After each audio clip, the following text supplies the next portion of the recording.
Assalomu alaykum. Assalomu alaykum. Mana ko'rdingizmi, sizni ham to'y qadamingiz bilan, bugun tarixiy g'alaba bilan mana shu qadrli farzandlarim o'tiribdi hammasi. Hammasi shu yerda sizni tabriklashyapti, chunki bu g'alabada sizni hissangiz katta. Biz juda faxrlanyapmiz shunaqa prezidentimiz borligidan va bu g'alabada butun siz boshchiligida butun xalqimizni tabriklaymiz va hammamizning g'alabamiz. O'shaning uchun bolalar ham hammasi shu yerda eshitib turibdi sizni.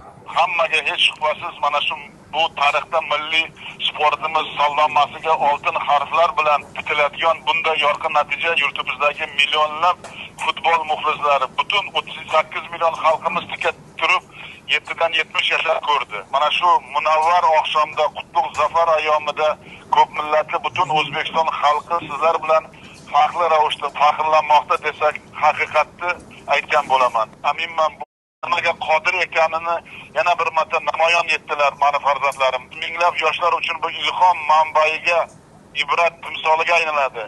Yangi O'zbekistonni xalqaro obro' e'tiborini yanada oshirishga xizmat qiladi. Farzandlar baxt va omad tilab kecha kunduz duoda bo'lib kelgan yoshlarda o'tgani ko'z yoshlaring u quvonch ko'z yoshlari. Hozirgi aytgan gaplaringni eshitib xursand bo'ldim balam. Rahmat farzandim. Rahmat. Otabek Shukurov,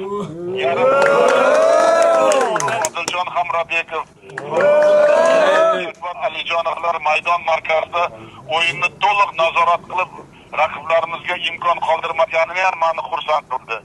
Abbosbek Fayzullayevning tezkor harakatlari raqib himoyachilarini sarosimga solib qo'ydi.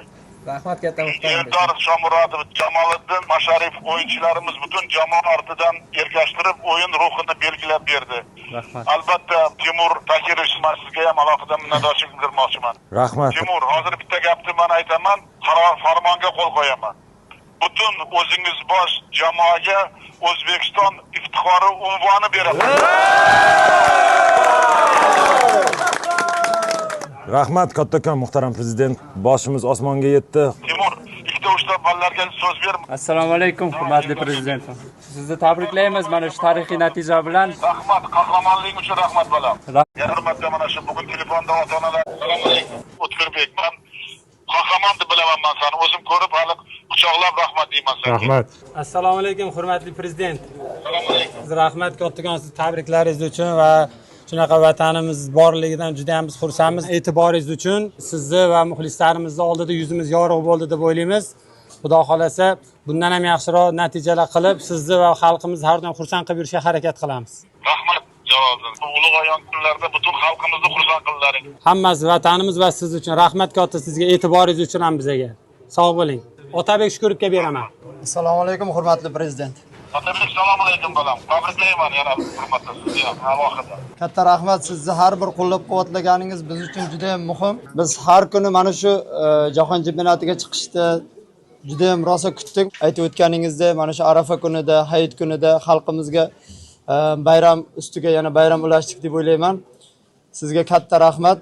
Assalomu alaykum hurmatli prezident. Assalomu alaykum. Sizga bormi aytgan gaplarim senga? Aytgan gaplaringiz kuch ko'rdi.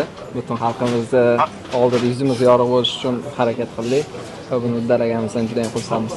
Assalomu alaykum hurmatli prezident. Gianni Infantino janoblari telefon qilib, shaxsan siz boshchiligingizda butun O'zbekiston xalqini mana shu azaliy orzu amalga oshgani bilan tabriklab, sizga o'zini katta tabriklarini va salomlarini yetkazdi. Katta rahmat sizga doimiy qo'llab-quvvatlaganingiz uchun.